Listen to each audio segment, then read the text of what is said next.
Assistant professor are के बिस्वा आप सभी का केएमटी क्लासेस में स्वागत करता हूँ। तो आइए, हम लोग पढ़ रहे थे कोलबर्ग का नैतिक विकास का सिद्धांत। उसमें हम लोगों ने जाना कोलबर्ग ने अपने इस नैतिक विकास के सिद्धांत को 3 अवस्थाओं के 6 चरणों में बांट रखा है। तो आइए आज इसको थोड़ा डिटेल्स में जानते हैं कि कोलबर्ग के नैतिक विकास की 3 अवस्थाएं के को डिटेल्स में जानते हैं। प्री कन्वेंशनल लेवल और पोस्ट कन्वेंशनल लेवल आपके सामने दिख रहा होगा। प्री कन्वेंशनल, कन्वेंशनल और पोस्ट कन्वेंशनल। देखो, याद करने का बहुत आसान तरीका है। आप सेंटर वाले को याद रखिए, सेकंड नंबर को कन्वेंशनल लेवल, परंपरागत स्तर। तो एक परंपरागत से पहले की स्तर हो जाती है, एक परंपरागत स्तर के बाद की स्तर हो जाते हैं। Conventional, pre conventional, post conventional, ये 3 स्तर है या 3 इसको आप स्टेजेस कह सकते हैं अकॉर्डिंग टू कोलबर्ग।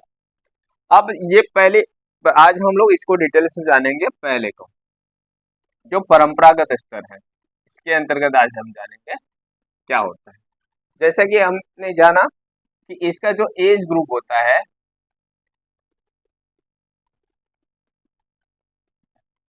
वो 4 वर्ष से लेके 10 वर्ष तक का है। कि बच्चा जब 4 वर्ष से लेके 10 वर्ष का होते हैं तो वो उसके पूर्व परंपरागत स्तर में होते हैं। तो अब जब पूर्व परंपरागत स्तर में होते हैं तो अब यहाँ पे देखिए कि इस एज में बच्चा क्या करता है, उसमें मोरलिटी कितनी होती है, नैतिकता कितना होता है। तो इस एज में बच्चे के नैतिक विकास आप कह सकते हैं, इस एज में बच्चे में नैतिक विकास आप मान सकते हैं नहीं के बराबर।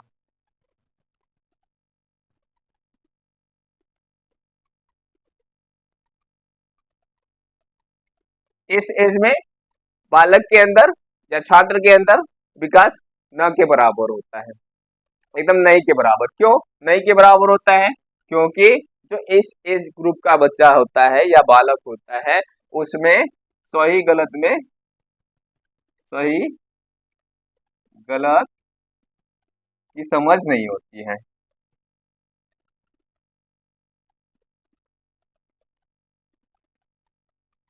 में बालक में बच्चों में सही गलत की समझ नहीं होती है, क्या सही है क्या गलत है, इसलिए इसमें 9 के बराबर मोरलिटी होती है। क्योंकि सही गलत के मध्य अंतर ही नहीं समझ पाता है कि क्या सही है उसके लिए, क्या गलत है। बस उसको ये है कि जो करना है करना है, नहीं करना नहीं करना है। आप देखे होंगे जब छोटे बच्चे होते थे बहुत ही एक ढीठ होते हैं, जिसको कहते हैं बहुत ढीठ, बहुत घाक होते हैं, हठी जिसको कहते हैं, बहुत हठी करते हैं कि हमको चाहिए तो चाहिए। अगर घर में किसी से जो बड़े हैं, मम्मी है पापा है भाई बहन, और अगर बच्चा छोटा है वो एकदम हट कर लेगा कि नहीं मुझे तो चॉकलेट चाहिए, अभी चाहिए तो अभी चाहिए।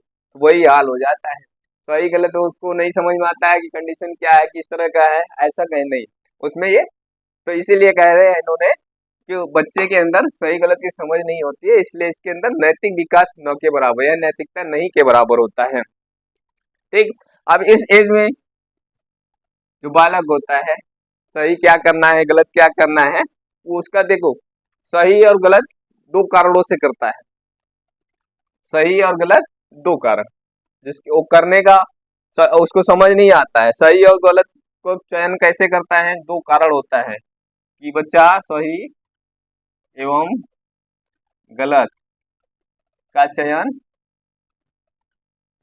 2 कारण कह सकते हैं, वो क्या है? 2 वजह से कह सकते हैं। वो वजह क्या है? एक तो वजह ये है, अब यह बता देते हैं। एक वजह क्या है? पनिशमेंट जो होता है ना, दंड के भय के कारण। अब किसी बच्चे को कह दीजिए कि अगर काम नहीं करके आओगे तो तुमको 2 डंडा मारेंगे या तुमको खड़े कर देंगे, तुमको धूप में खड़ा कर देंगे, तुमको धूप में खड़ा कर बेंच पे खड़ा कर देंगे, मतलब किसी तरह का भी पनिशमेंट कर देंगे। तो वो बच्चा डर जाएगा, भय। तो अब भय के कारण भी अब जो उसको न चाहते हुए उसको करना पड़ेगा। वो सही गलत नहीं समझ रहा है, लेकिन जब वहां पे जब अब डर दिखता है, भय दिखता है, तो भय के कारण भी क्या करना है क्या नहीं करना है वो करेगा। जैसे आप छोटे बच्चे को डरा देते हैं घर में, डराते हैं ना, कहते कि बाबू ये काम कर दो, कहता नहीं करेंगे। तो आप कहते हैं छाटा दिखाते हैं या डंडा दिखाते हैं उसको, तब बेचारा क्या करेगा, डर जाता है। और वही हाल आ जाती, मरता क्या ना करता, तो उसे क्या पता है कि करना है नहीं करना है, लेकिन आपके डंडे के कारण, आपके चाटे के कारण वो करने के लिए तैयार हो जाता है। दूसरा, एक तो ये हो गया। दूसरा, पुरस्कार के लालसा में,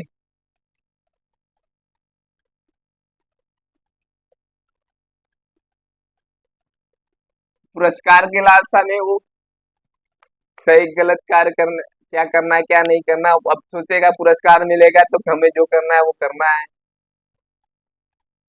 तो अब ये कारण हो गया, एक तो भय, दूसरा पुरस्कार। पुरस्कार पाने की लालसा में वो चयन करता है। आप कह दीजिए बाबू ये काम कर दो, तुमको मैं चॉकलेट दूंगा या दूंगी, तो वो करना तो नहीं चाह रहा, उसे समझ नहीं हमें करना क्या नहीं करना है, लेकिन आपके चॉकलेट देखकर, जैसे आप छुटका को भेजते हो ना घर में अपने, जो भी बाबू छोटा बच्चा रहता है तो कहते हैं बाबू ये काम कर दो ना, तो मैं तुम्हें चॉकलेट दूंगी या चॉकलेट दूंगा। तो वो सोचता है कि चलो चॉकलेट तो मिलेगा काम करने के बाद, तो इसके कारण भी वो कार्य करता है। सही या गलत का चुनाव कैसे करेंगे, या तो रिवार्ड मिलेगा तब, या तो पनिशमेंट मिलेगा तब। तो पनिशमेंट का भय होगा या रिवार्ड की लालसा होगी, तब वो सही क्या करना है, सही क्या गलत है वो करता है। बाकी इसमें नैतिकता नहीं के बराबर, नैतिकता नहीं आती, सही गलत का चयन करता है केवल, वो अपने लिए सही गलत का चयन करता है। अब मान लीजिए दंड भय दिखा रहे हो, अब उसको नहीं करना है, लेकिन अब भय से बचने के लिए तो अब आप जो कराना चाह रहे हो वो करेगा ही करेगा ना। अब दूसरी बात आती है पुरस्कार, तो पुरस्कार मिलेगा तो कोई काम का नहीं करेगा, बिल्कुल करेगा, दौड़ के करेगा। तो इसी प्रकार से और इस एज ग्रुप के बच्चों में ये सारी चीजें होती है। और लेकिन नैतिकता नहीं के बराबर कहते हैं, तो नहीं के बराबर होती है। अब इस एज को, इस लेवल को, ये जो पूर्व परंपरागत स्तर है, इस स्तर को इन्होंने दो चरणों में बांटा है। इसको दो चरणों में बांटा है। अब वो दो चरण क्या क्या है? पहला,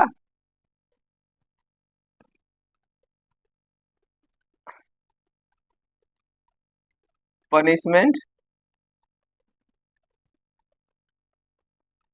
एंड ओबीडियंट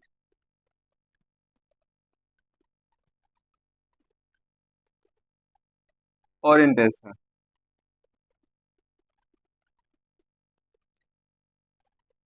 ओरिएंटेशन इसको कहते हैं दंड, यानी पनिशमेंट, दंड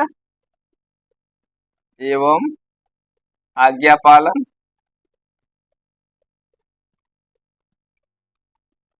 अभिमुखता या उन्मुखता। अब देखिए, बात वही आती है जहां पनिशमेंट की बात आती है, जहां आज्ञाकारिता की बात आती है। तो पनिशमेंट की जब बात आती है तो पनिशमेंट, भय, वही बात है कि भय के कारण सही गलत में क्या अंतर है वो तो नहीं कर पाता, लेकिन अब हमें जहाँ पे भय मिलेगा, हमें तो भय से बचने के लिए कोई उपाय करना पड़ेगा। जब छोटा बालक है, उसको पता नहीं है क्या करना है सही है क्या करना है गलत, लेकिन जहाँ पे उसको लगता है, डर लगता है कि भय भाई मार खाना है, तो मार खाने से बचने के लिए कि ये काम कर दो जो मम्मी कह रही है या जो दीदी कह रही है, भैया कह रहा है उसको कर दे, तो वहां तो वो कर देगा। क्यों? क्योंकि भय, डर का भय है, यानी पनिशमेंट का भय है। क्यों? अब उसके एक दूसरे के प्रति व्यवहार किस प्रकार करेंगे, वो डर के कारण, भय के कारण। जब भय और डर मिलेगा, उसके प्रति एक दूसरे के व्यवहार होता है। अब जहाँ पे आज्ञा पालन मिलता है,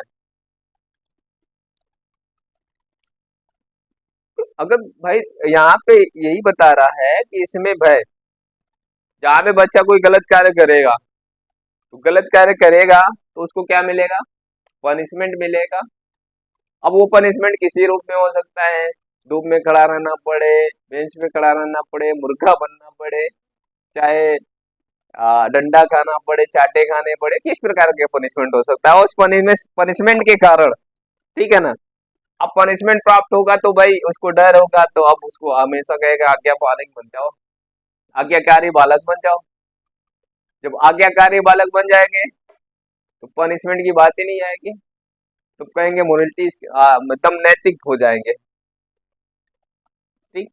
अगर आज देखो, जहां पे पनिशमेंट मिलेगा तो उस कार्य को छोड़ देगा, लेकिन जहां पे रिवार्ड मिलेगा, ये पुरस्कार की लालसा होगी, भैया पुरस्कार मिलेगा, ये काम अच्छा काम करेंगे तो हमको पुरस्कार मिलेगा, तो हमेशा वो अच्छा कार्य करने की कोशिश करेगा कि अच्छा कार्य करेंगे पुरस्कार मिलेगा, अच्छा कार्य करेंगे पुरस्कार मिलेगा। लेकिन जहां पे गलत किए तो वहां पे क्या मिलेगा? डंडा भी मिलेगा, पुरस्कार में तो कुछ भी मिल सकता है, चॉकलेट मिलेगा, टॉफी मिलेगा, और भी कुछ मिलेगा जो खाने योग्य होगा, या हो सकता है साइकिल मिल जाए, जो भी खिलौने मिल जाए, तो पुरस्कार मिलेगा। तो वहां पे पुरस्कार, तो बच्चा हमेशा क्या चाहेगा कि अच्छा कार्य करे, अच्छा कार्य करे तो पुरस्कार मिलेगा। लेकिन जहाँ पे अच्छा कार्य नहीं किया तो वहां पे पनिशमेंट मिलेगा, तो उसका भी भय होगा, तो उस भय के कारण वो हमेशा अच्छा कार्य करने की राय करेगा, अच्छा कार्य करेंगे पुरस्कार मिलेगा। अब दूसरा बात आता है इसी में, क्या बताते हैं,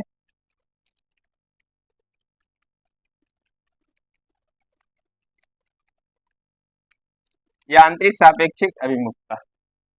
दूसरा आता है यांत्रिक सापेक्षिक अभिमुखता। नंबर 2, यांत्रिक सापेक्षिक अभिमुखता।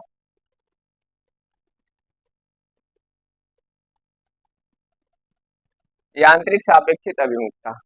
अब यहाँ पे, अब इसमें ये बताया गया है कि जब व्यक्ति या जब बालक आज्ञा पालन का कार्य करता है तो वो अधिक से अधिक उसे प्राप्त करना चाहता है, अधिक से अधिक अनुशासन या आज्ञा पालन, या अधिक से अधिक वैसे ही कार्य करना चाहता है जिससे उसे लोग पसंद करें, जिससे उसे लोग पसंद करें। तो क्यों? कि अगर हम अच्छा कार्य करेंगे तो उसका परिणाम अच्छा होगा, अच्छा कार्य करेंगे तो उसका परिणाम भी उसी के सापेक्षित होगा, अगर बुरा कार्य करेंगे तो उसका परिणाम भी उसी के सापेक्षित होगा। तो इसमें हमेशा व्यक्ति या बालक अच्छा करने की कोशिश करता है, अच्छा कार्य करेगा तो उसका प्रतिफल भी अच्छा होगा। ठीक। अच्छा कार्य करना,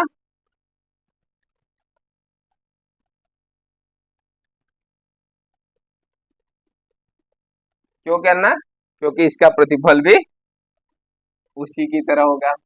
अच्छा, अधिक से अधिक अच्छा कार्य करेंगे तो अधिक से अधिक उसका प्रतिफल मिलेगा।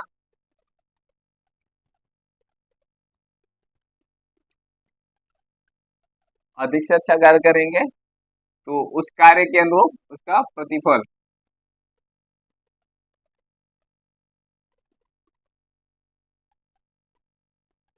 उसी के कार्य के अनुरूप ही प्रतिफल प्राप्त होगा। तो हमेशा व्यक्ति इसमें चाहता है कि अगर हम आज्ञा पालन वाले कार्य करें और एकदम आज्ञाकारी बालक बन जाए और उसी के अनुरूप कार्य करें, जितना अच्छा कार्य करेंगे उतना ही अच्छा उसका परिणाम भी मिलेगा।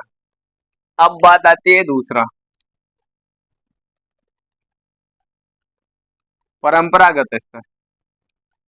परंपरागत स्तर क्या होता है?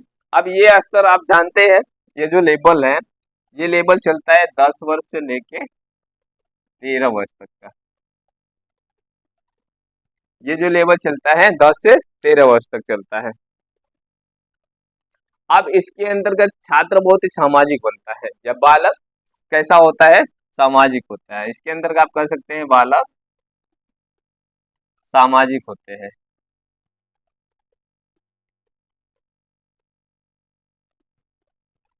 कैसे होते हैं बालक? सामाजिक होते हैं। वो सामाजिक किस प्रकार? वो क्योंकि वो ऐसे कार्य करने चाहेंगे जिससे कि समाज में उसे सम्मान प्राप्त हो। सामाजिक इसलिए क्योंकि वो ऐसे कार्य करेंगे जिससे उनको समाज में सम्मान प्राप्त हो।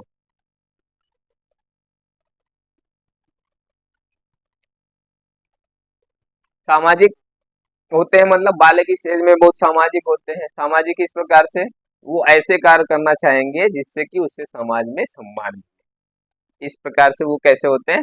सामाजिक होते हैं। क्योंकि वो दूसरों के साथ इस तरह का व्यवहार करेंगे ताकि उनके अंदर, स्वयं के अंदर नैतिकता। अब जब दूसरे के साथ आप अच्छा व्यवहार करेंगे तो आप स्वयं के अंदर, आपके अंदर नैतिकता आएगी अच्छी तरह की। तभी तो आप दूसरे से अच्छी तरीके से बात करेंगे, अच्छे तरीके से रहेंगे, हर एक चीज।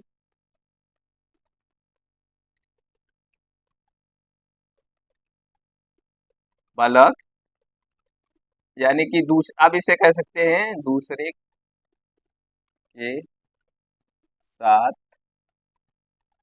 दूसरे के साथ नैतिकता का व्यवहार करना।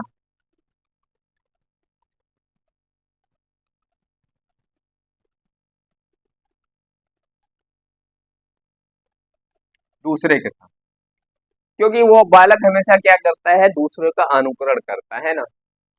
एक व्यक्ति दूसरे का अनुकरण करता है, दूसरा तीसरे का अनुकरण करता है, यहाँ पे हमेशा अनुकरण करते हैं, एक दूसरे का अनुकरण करते हैं। क्योंकि अब क्या है, संवाहगत अवस्था, इसका जो एज ग्रुप होता है वो 13 वर्ष से लेके उसके अपर तक, 13 से लेके अपर एज तक, 13 साल से प्रारंभ होके अपर एज तक प्रारंभ होता है, इन्होंने बताया है। ठीक। अब ये अवस्था जो होती है, जो 13 से लेके अपर तक की अवस्था होती है, और इस अवस्था में बालक के अंदर जो नैतिकता है, मतलब एक कह सकते हैं कि नैतिकता नैतिकता के लिए एक विकसित अवस्थाएं होती है।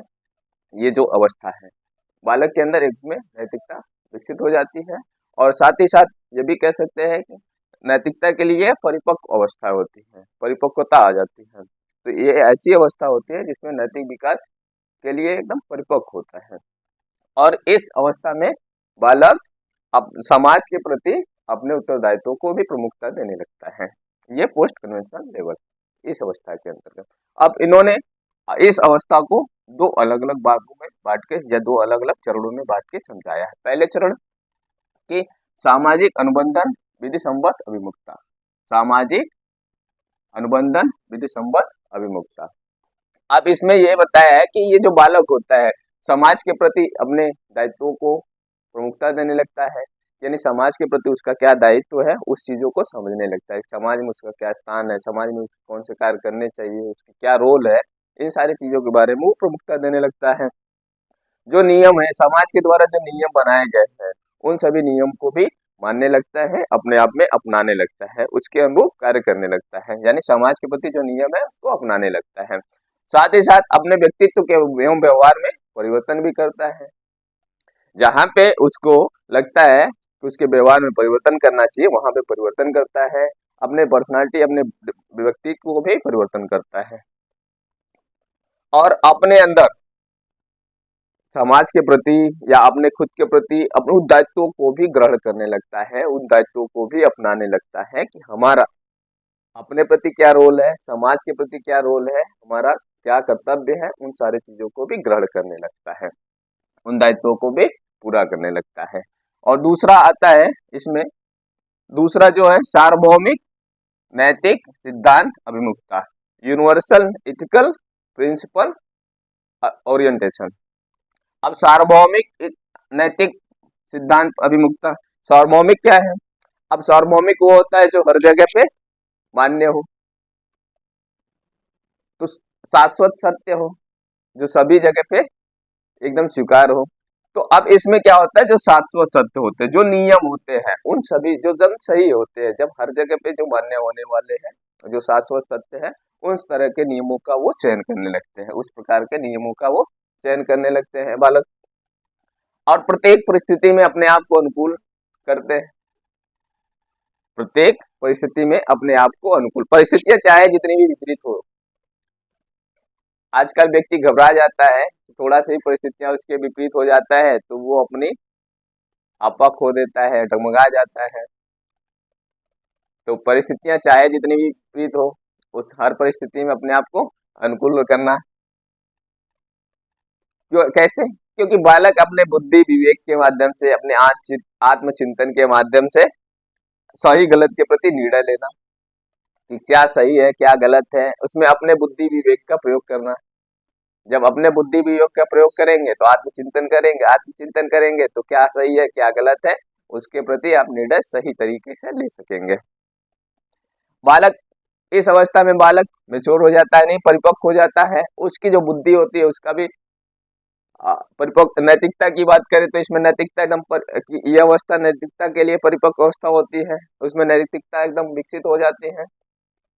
और साथ ही साथ बालक अपने आत्मचिंतन के आधार पे, खुद यहाँ बताया क्या, अपने बुद्धि विवेक और चिंतन के आधार पे, यानी कि बालक अपने आत्मचिंतन के अनुसार नीति नियमों का भी पालन करने लगता है।